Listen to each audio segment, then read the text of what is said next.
오늘 성장시키는 책 소개방, 영성책방 시간입니다. 오늘은 김영국 목사의 교회 안의 거짓말 제2편입니다. 제7장 마음은 원유로 돼 육신이 약해서 교회에서 흔히 드는 말이죠. 마음은 원유로 돼 육신이 약하다는 표현은 우리가 힘들 때, 한계에 부딪혔을 때 스스로를 합리화하는 데 쓰는 성경 구절일까요?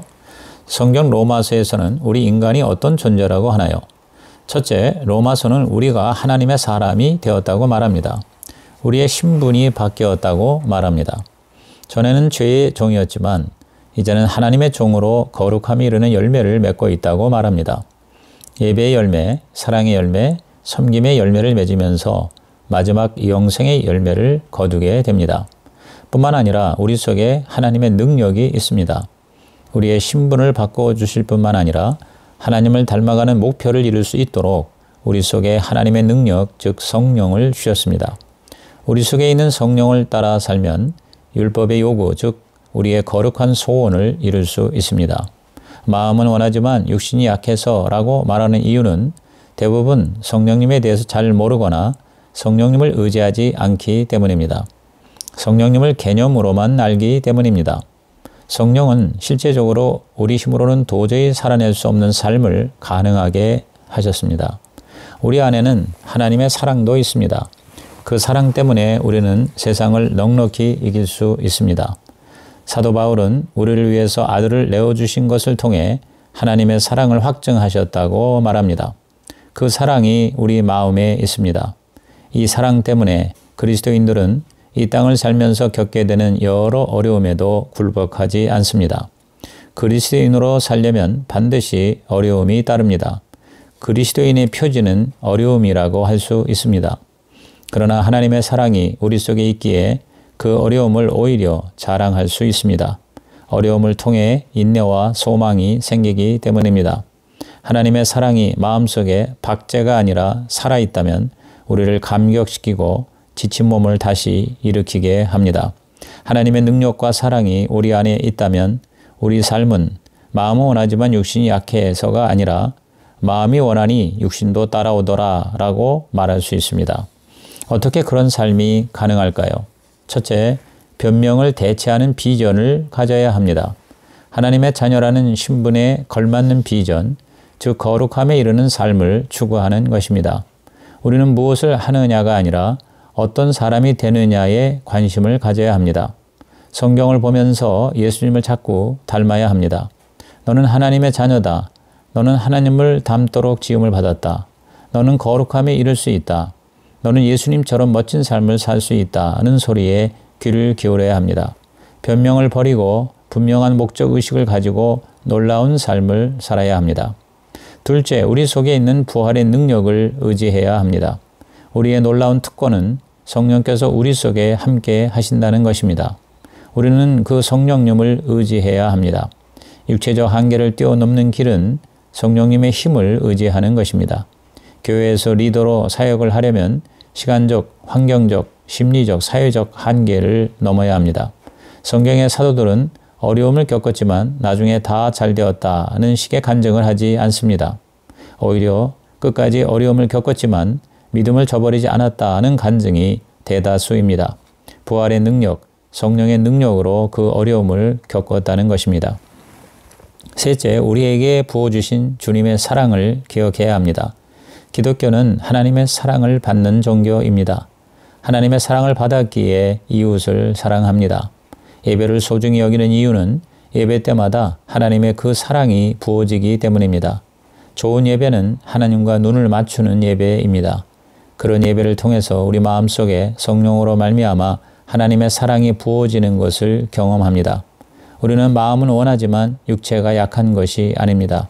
마음이 원하니 육신도 따라오는 삶이 가능합니다. 자신의 의지와 능력이 아니라 하나님의 사랑으로 가능한 것입니다. 이처럼 새로운 사람이 되어 새로운 능력과 새로운 사랑을 가진 자이기에 마음이 원하지만 육신이 약해서라고 말하는 대신 내 마음이 그것을 원하니 부족한 육신조차도 따라오는구나 라고 고백하게 됩니다. 우리는 보물을 간직한 질그릇입니다. 사도 바울만 아니라 우리 모든 그리스도인은 이렇게 고백할 수 있고 또 해야 합니다. 나는 약하지만 내 약함 속에서 그리스도의 강함이 드러납니다. 마음이 원하니 육체도 따른다. 8장 하나님께 영광을 돌립니다. 하나님께 영광을 돌립니다. 그리스도인들이 수없이 반복하는 하나님께 영광 돌립니다라는 말 뒤에는 늘 세상적인 성공이 있습니다. 정말 성공해야만 하나님이 영광을 받으시는 것일까요? 성경에는 영광과 관련된 단어가 1000번 이상 나옵니다. 구약에서 영광이라는 하나님만 받을 수 있는 그 무엇입니다. 그런데 구약을 읽어보면 이스라엘 백성이 지겨울 정도로 하나님의 영광을 헛된 것들과 바꾸는 모습이 나타납니다. 그에 못지않게 기독교 교회도 지난 2000년 동안 하나님을 돈과 권력과 편리와 쾌락으로 바꾸어 왔습니다.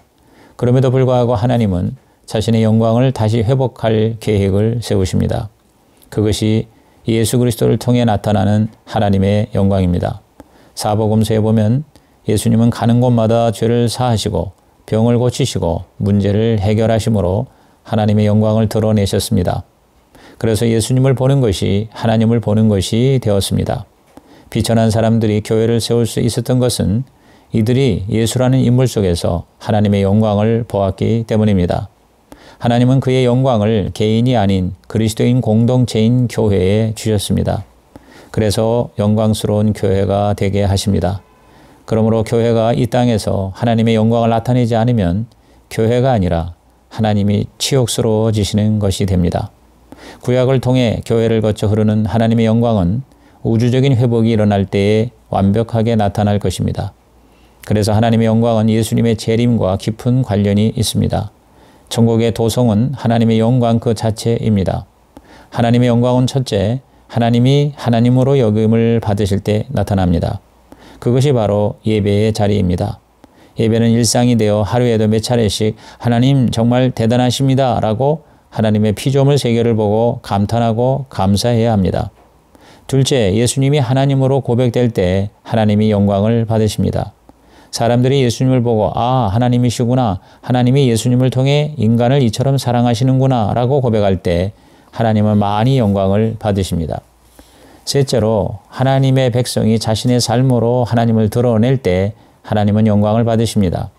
우리가 착한 행실로 빛을 비출 때, 하나님을 위해 고난받을 때 하나님의 영광이 나타납니다. 마지막으로 하나님의 만물을 회복하실 때 그분의 영광이 온 땅에 가득하게 될 것입니다. 그것은 우리의 소망이 이루어지는 것입니다. 그때에는 하나님만이 아니라 하나님을 믿는 우리도 그분의 영광에 참여하게 될 것입니다. 성경 전체가 하나님의 영광이라는 주제로 가득합니다. 그래서 초대교회의 그리스도인들은 먹든지 마시든지 무엇을 하든지 하나님의 영광을 위해서 살았습니다. 왜냐하면 영원히 남는 것, 마지막에 남는 것은 하나님의 영광이기 때문입니다. 하나님의 뜻이 이루어질 때 하나님이 영광을 받으십니다. 우리가 아무리 큰 일을 성취했다고 하더라도 하나님의 영광과 거리가 멀 수 있습니다. 오히려 아무도 알아주지 않는다 할지라도 하나님을 하나님 되게 했을 때, 예수님이 하나님이신 것으로 고백할 때, 우리의 작은 섬김을 통해서 누군가가 위로를 받고 힘을 얻게 되었을 때, 주를 위해서 고난받고 있을 때, 그때 하나님은 우리가 말하지 않아도 영광 받고 계십니다. 하나님의 영광은 우리 삶의 궁극적 목적입니다. 3부 교회에 대한 거짓말. 9장 지상의 교회는 어차피 완전하지 않아. 지상의 교회는 어차피 완전하지 않아. 교회 여러 가지 문제에 직면할 때 많이 하고 많이 듣는 말입니다. 우리는 이 땅의 교회가 정말 불완전하다는 사실에 깊은 실망과 좌절을 느낍니다.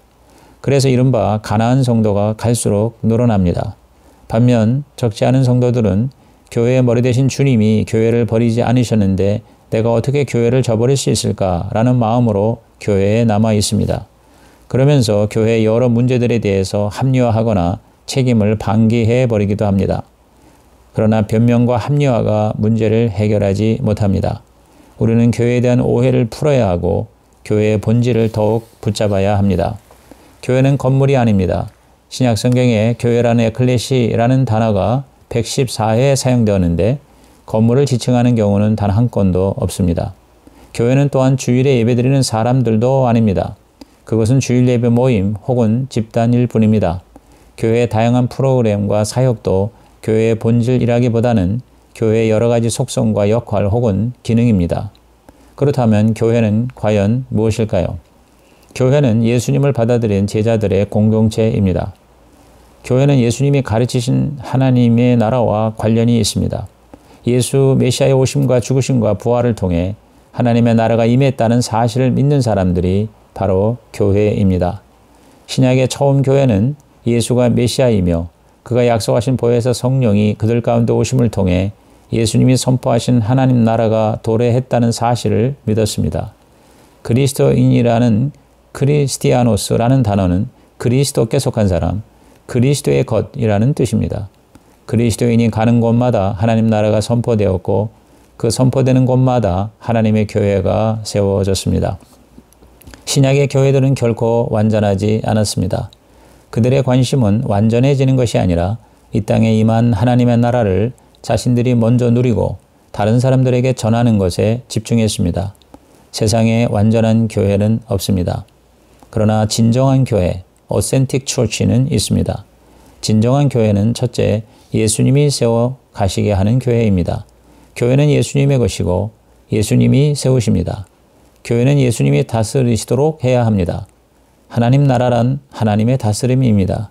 하나님의 다스림을 위해서 가장 중요한 것은 하나님의 기뻐하시는 뜻을 공동체적으로 분별하는 것입니다. 기도와 예배를 통해 하나님의 드러난 뜻을 발견해야 합니다. 둘째, 진정한 교회는 예수님의 사랑을 드러내는 교회입니다. 교회 공동체는 예수님이 우리에게 부탁하신 가장 기본적인 것을 하다 보면 세워지게 마련입니다. 하나님 나라의 가장 큰 표지는 바로 사랑입니다. 그러므로 우리는 예수님의 사랑을 받고 누리고 배워야 합니다. 교회는 예수님의 사랑을 배우고 훈련하는 자리입니다. 교회가 해야 할 가장 중요한 일은 하나님을 사랑하고 공동체를 사랑하고 우리에게 주신 사람들을 사랑하는 것입니다. 말로, 마음으로, 몸으로, 재정으로 사랑하는 것입니다. 주일 예배만 드리고 사라지는 사람들을 교회라고 부르기는 어렵습니다. 진정한 교회는 예수님의 다스림 아래서 예수님의 사랑을 따라서 문제를 해결해 보려고 애쓰는 교회입니다. 셋째, 예수님의 하나님 나라 복음을 전수하는 교회가 진정한 교회입니다. 정의와 사랑은 교회의 주인이신 하나님의 변함없는 속성입니다. 그것이 바로 하나님 나라의 복음입니다. 세상에서 가장 소중한 일은 하나님 나라의 복음을 사람들에게 알리고 우리처럼 그들도 누리게 하고 그 복음에 기초한 하나님의 공동체, 즉 교회를 세워 나가는 것입니다. 진정한 교회는 이 같은 하나님 나라 복음을 끊임없이 타인에게 말과 삶을 통해서 개인과 공동체를 통해서 전하는 교회입니다. 오늘날 한국교회는 불이 난 소방서라고 할 수 있습니다. 세상에 불난 것을 진화해야 하는데 오히려 교회에서 불이 난 격입니다. 세상보다 더 창피한 일이 교회에서 일어나고 있기 때문입니다. 다시 하나님 나라의 복음을 회복할 때 우리의 소망도 회복됩니다. 이제 지상의 교회는 완전하지 않아 라는 말을 폐기 처분해야 합니다. 그리고 메시아 족속으로서 그가 오실 때까지 메시아 공동체를 함께 세우며 살아가야 합니다. 10장, 사람을 왜 봐? 하나님 보고 다녀야지. 사람을 왜 봐? 하나님 보고 다녀야지. 이렇게 말하는 사람이 과연 하나님이 보일까요? 자신에게도 보이지 않은 하나님을 어떻게 다른 사람에게 보고 다니라고 말할 수가 있을까요? 하나님은 우리 눈에 보이지 않습니다. 그러나 하나님의 뜻은 성경을 통해 볼 수 있습니다. 하나님은 이스라엘을 통해 세상에 하나님을 보여주는 사명을 주셨습니다. 거룩한 백성이 되라는 것은 하나님의 성품을 보여주라는 것이었습니다. 그러나 이스라엘은 이 일을 제대로 감당하지 못했습니다. 그래서 하나님은 결국 친히 아들을 통해 이 땅에 오셔서 자신을 보여주셨습니다. 예수님은 보이지 않는 하나님을 보여주신 인간으로 이 땅에 오신 하나님이십니다. 도저히 인간으로서 알 수 없는 하나님을 구체적으로, 실제적으로 알 수 있도록 예수님이 오신 것입니다. 그 예수님이 우리에게 기대하시는 것이 바로 예수님이 하신 일과 같은 것입니다. 하나님을 본받는 자 되어 우리 삶을 통해 하나님을 드러내라는 것입니다. 예수님은 우리가 자신의 발자취를 따라오기를 원하십니다. 하나님의 사랑을 받은 힘으로 예수의 발자취를 따라가는 것이 그리스도인의 삶입니다. 이스라엘을 통해 자신을 보여주기 원하셨던 하나님은 이제 그리스도인들과 교회를 통해 자신을 보여주고 싶어 하십니다. 그러므로 우리는 그리스도를 본받는 자, 그리스도를 보여주는 자가 되어야 합니다. 신약시대 데살로니가 교회가 바로 그런 교회였습니다. 교회가 시작된 지 1년 반도 안 된 교회임에도 불구하고 주님을 본받는 교회로 알려졌습니다. 그 지역의 다른 교회로 본받기에 대물림도 일어났습니다. 초대교회가 놀라운 성장을 한 이유가 바로 이 같은 예수 본받기의 대물림 때문이었습니다. 예루살렘 교회가 데살로니가 교회로, 데살로니가 교회가 다른 교회로 본받기의 전수가 계속된 것입니다. 성경은 사람을 왜 봐? 하나님 보고 다녀야지 라고 가르치지 않습니다. 놀랍게도 거꾸로 가르치고 있습니다. 하나님은 안 보이니 사람을 보고 교회 다녀라 라고 말입니다. 안 보이는 하나님을 보이는 교회 공동체를 통해 보라는 것입니다. 대를 이어 주님을 본받는 교회가 되기 위해서는 어떻게 해야 할까요? 첫째, 그리스도인 각자가 그리스도를 닮아가는 삶을 살아야 합니다. 구원이란 죽어서 천국 가는 것이 아니라 예수님을 지금 따라가는 것입니다. 구원은 항상 현재 진행형입니다. 가장 중요한 것은 무엇을 하는 것이 아니라 예수님을 닮아가는 것입니다. 존재와 성품과 가치관과 내면과 삶 자체가 예수님을 본받는 것입니다. 오늘 그리스도인의 최대의 재앙은 예수를 잘 모른다는 것입니다. 우리는 예수님을 배워야 닮아갈 수 있습니다. 예수님을 알기 위해서는 회개해야 합니다. 자신의 잘못된 방향을 인정하고 하나님의 은혜에 의존하는 삶의 방식을 따라야 합니다. 하나님의 은혜를 구하는 것입니다. 둘째, 교회 공동체가 머리이신 그리스도께 충성해야 합니다. 머리의 명령을 따르지 않으면 온몸이 혼란과 광란이 되고 맙니다. 지체들끼리는 서로 사랑해야 합니다. 사랑의 공동체는 무조건 덮어주는 것이 아니라 건강하게 세워주는 공동체입니다. 교회는 끊임없이 공동체의 삶과 사역을 통해서 세상 사람들이 볼 수 있도록 드러낼 것인지를 고민해야 합니다. 마지막으로 그리스도인과 교회 모두 각자의 단계에서 본이 되어야 합니다. 모든 그리스도인은 자신의 윗단계를 닮아가고 자신의 아랫단계에게는 본을 보여줄 수 있습니다. 이같이 교회 안에서는 순기능적 대물림이 끊임없이 일어나야 합니다. 우리는 성자가 될 때까지 기다리지 말고 자기 단계에서 배우고 가르치는 일을 계속해야 합니다. 그것이 하나님이 꿈꾸시는 교회 모습입니다. 우리는 끊임없이 나는 예수에 대해서 무엇을 알고 있는가? 라는 질문을 해야 합니다. 그리고 모두에게 내가 그리스도를 본받는 자 된 것 같이 여러분도 나를 본받는 자 되십시오. 라고 말하는 성숙에 이르기를 기도해야 합니다. 11장 그 교회에 부응하네. 그 교회에 부응하네. 교회가 부응한다고 할 때 가장 먼저 교인 수가 많아지는 것을 생각합니다. 혹은 예산, 건물, 프로그램, 예배의 뜨거운 분위기 등도 부응하는 교회의 특징이라고 말합니다. 부응의 첫 번째 관점은 감성주의입니다. 교인 자신이 무엇을 느꼈느냐가 중요하다는 것이죠. 설교에 위로받고 찬양에 감동되는 경우입니다. 그런데 정말 하나님이 원하시는 것은 하나님을 아는 것과 하나님과 약한 자들을 향한 사랑을 갖는 것입니다. 멋진 예배보다 일상의 삶에서 변화의 열매가 더 중요합니다. 하나님은 예배와 제사보다 인애와 자비를 베푸는 삶을 원하신다고 하셨습니다. 하나님은 우리가 받는 주관적 감동보다는 하나님으로 말미암아 우리의 내면이 변화되어 하나님께서 원하시는 삶을 살아가는 것에 관심을 가지고 계십니다. 둘째가 외형주의입니다. 숫자와 규모를 자랑하는 것이죠. 그런데 성경의 하나님은 기드온 300명처럼 숫자가 적지만 진정성 있는 공동체를 사용하십니다. 이스라엘 백성은 어떤 민족보다 수가 가장 적은 민족입니다. 하나님은 적은 숫자와 작은 규모를 통해서 일하신다는 인상을 느낍니다. 하나님이 계시는 성막의 규모는 초라할 정도입니다.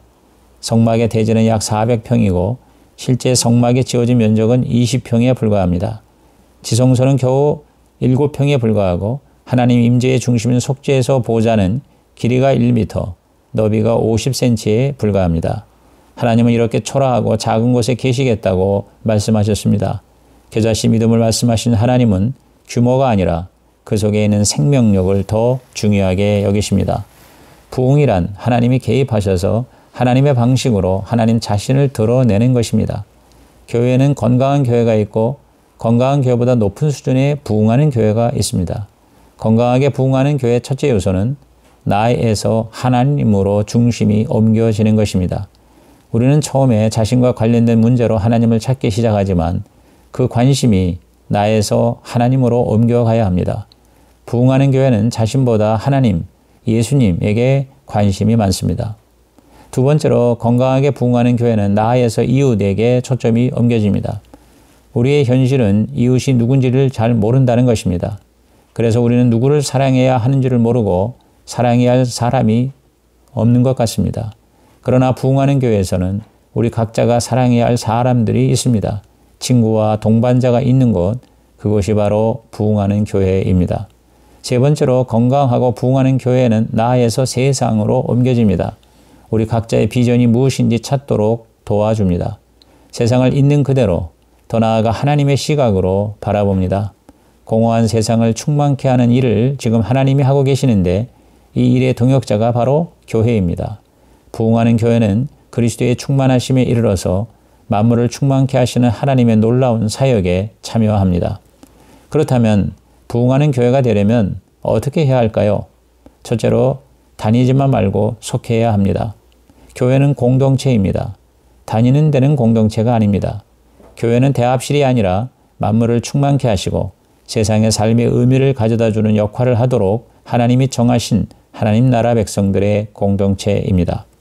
교회를 정하는 것은 배우자를 정하는 것 못지않게 중요합니다. 교회에 속한다는 것은 실망을 극복하고 그 상처를 뛰어넘는 것을 뜻합니다. 둘째로 배우지만 말고 추구해야 합니다. 하나님을 추구하고 예수님을 추구해야 합니다. 어떤 예배를 드리더라도 그 자리에 와 계신 하나님께 집중하십시오. 성경을 읽을 때 그 말씀을 통해 하나님을 만나려고 애를 쓰십시오. 기도할 때 은밀하게 하나님을 만나십시오. 하나님을 만나고 추구하고 누리는 곳이 교회입니다.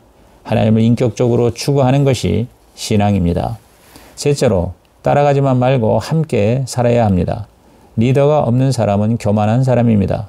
리더는 함께 하는 사람입니다. 배우고 추구하고 함께하고 이끌어주는 곳이 바로 교회입니다. 부흥하는 교회는 다 알려진 비밀입니다. 오직 교회를 만드신 하나님을 알아가고 사랑하는 것입니다. 그럴 때 세상이 말하는 부흥이 아니라 하나님이 허락하시는 부흥이 임할 것입니다. 12장 난 평신도니까 나는 평신도니까 평신도 배짱이라는 것이 있습니다. 내가 목사도 아닌데 뭘 어떻게 하란 말인가 하면서 배짱을 부립니다. 성경 무지의 배짱, 영적 태만의 배짱, 사역 면제의 배짱, 수혜자 배짱, 로마법 배짱입니다. 세상에서는 세상 법대로 살고 교회에서도 세상 사는 법대로 사는 현상이 오늘날 한국교회를 뒤덮고 있습니다.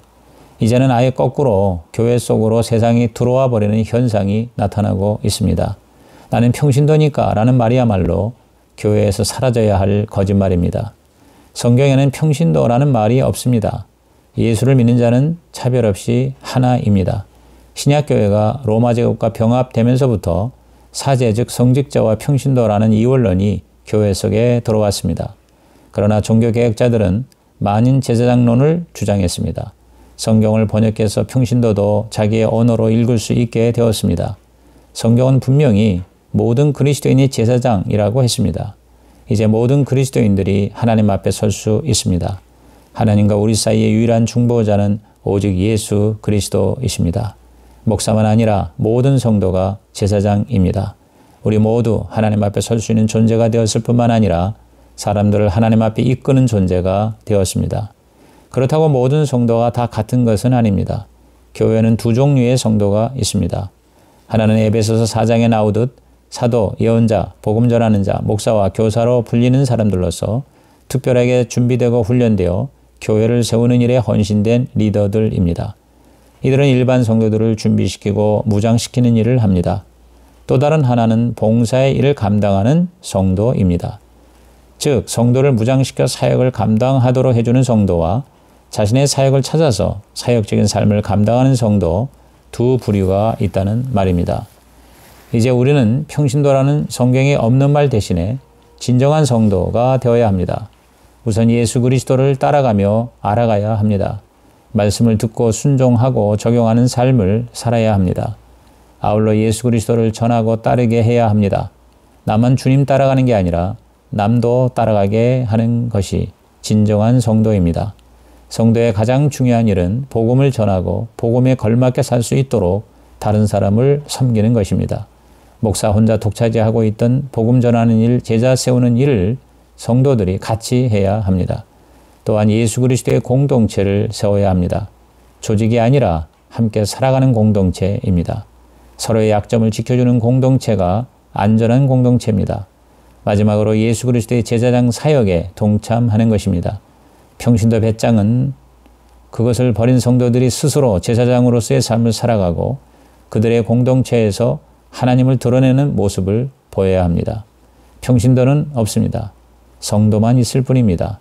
종교계획이 완성되려면 사역자는 성도 중에 한 부류로서 특별한 부르심을 받은 사람으로 남아있고 나머지 성도들이 제자리를 찾는 일이 일어나야 합니다.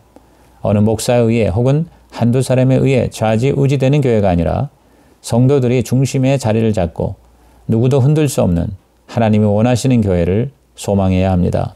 성도들이 성도 되는 날, 그래서 한국교회가 다시 교회로서의 풍모를 되찾는 날이 오고야 말 것입니다. 이제 교회 안의 거짓말이 달라져야 합니다. 첫째, 예수 믿으면 복 받아요가 예수 믿으면 하나님 자신을 받는 복을 받아요. 둘째, 일단 믿어보세요가 아니라 건강한 회의가 진정한 믿음을 가져와요. 셋째, 믿고 기도하면 응답받아요가 아니라 하나님의 뜻이 이 땅에 이루어지도록 기도하면 응답받아요. 넷째, 구원의 확신 있으세요가 아니라 우리는 구원을 받았고 앞으로 받을 구원을 향해 자라가고 있어요. 다섯째, 믿음은 좋은데 왜 저래가 아니라 믿음이 좋은 만큼 예수님 닮아가요. 여섯째, 제가 아직 덜 죽어서요가 아니라 그리스도 안에서 얻은 새로운 정체감으로 살아요. 일곱째, 마음은 온유로되 육신이 약해서가 아니라 육신의 약함을 성령의 힘으로 이겨내요. 여덟째, 하나님께 영광 돌려요가 아니라 하나님의 하나님 되심을 드러내고 싶어요. 아홉째, 지상의 교회는 어차피 완전하지 않아가 아니라 교회는 완전하지 않지만 진실할 수 있어요. 열 번째, 사람을 왜 봐? 하나님 보고 다녀야지가 아니라 변화된 사람들을 보고 교회를 찾게 되지요. 11번째, 그게 부흥하네가 아니라 우리는 교회의 진정한 부흥을 꿈꿔요. 마지막 12번째, 난 평신도니까가 아니라 평신도는 없어요. 우리 모두가 다 성도일 뿐이에요. 이상으로 김영곤 목사의 교회 안의 거짓말 리뷰를 마칩니다.